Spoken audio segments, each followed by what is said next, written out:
আসসালামু আলাইকুম। আমি মেহনাজ আজকে খুব ছোট্ট একটি ব্লগ শেয়ার করছি, খুব মজার একটি রেসিপি দিয়ে। আসলে সন্ধ্যা হলেই বাচ্চাদের কোনো না কোনো আবদার থাকে, চাহিদা থাকে যে নতুন কিছু খাবে এরকম। তো আসলে প্রতিদিন কি ওভাবে নতুন কিছু তৈরি করে দেওয়া সম্ভব?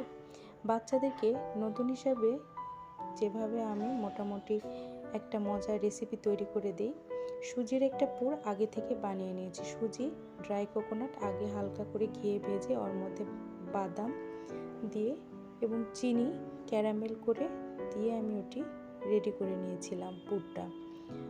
আর এদিকে ডোটা একটু ডিফারেন্ট করার জন্য দুইটা আলাদা আলাদাভাবে হোয়াইট এবং রেড কালার করে নিয়েছি। এইবার একটা বড় দুইটাই রুটি তৈরি করে নেব। একটা রুটি আর একটা রুটির উপর রেখে আমি এবার একটা রোল করে শেপ তৈরি করে নেব। আসলে একটু ব্রেন খাটিয়ে বাচ্চাদেরকে পুরাতনের মধ্যেই নতুনত্ব দেওয়ার সামান্য প্রচেষ্টা মাত্র।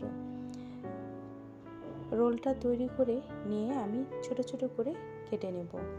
এই ছোট ছোট করে কেটে নিয়ে এই পিসগুলো আমি এখানটায় ছোট পুরির মতো করে কেটে নেব। নিয়ে এর ভিতরে পুর দিয়ে ভেজে নেব লো হিটে। এটা খেতে অনেক মজা লাগে। আর বাচ্চারা সুজি, বাদাম, মিষ্টি জাতীয় খাবার তো এমনিই পছন্দ করে। আপনারা চাইলে যারা একটু ঝাল পছন্দ করেন তাদের জন্য বলছি, এর ভিতরে ঝাল দেওয়া পুর দিয়েও মজার ভাবে খাওয়া যায়। আসলে যে যার মতো খেতে পারে। এখানটায় আমি আর ভিডিওটি বাড়াইনির জন্য পুরের ভিডিওটি করে ওঠা হয়নি। আমি আগেও বলেছি, অবশ্যই সুজি এবং ড্রাই কোকোনাট আগে ভেজে নিতে হবে ঘিতে।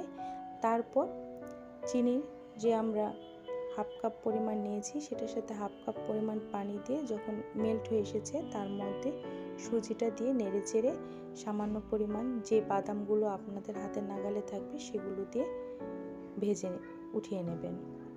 আশা করি আমার এই রেসিপিটি ভালো লেগেছে। ভালো লাগলে অবশ্যই আমার চ্যানেলটিকে সাবস্ক্রাইব করবেন।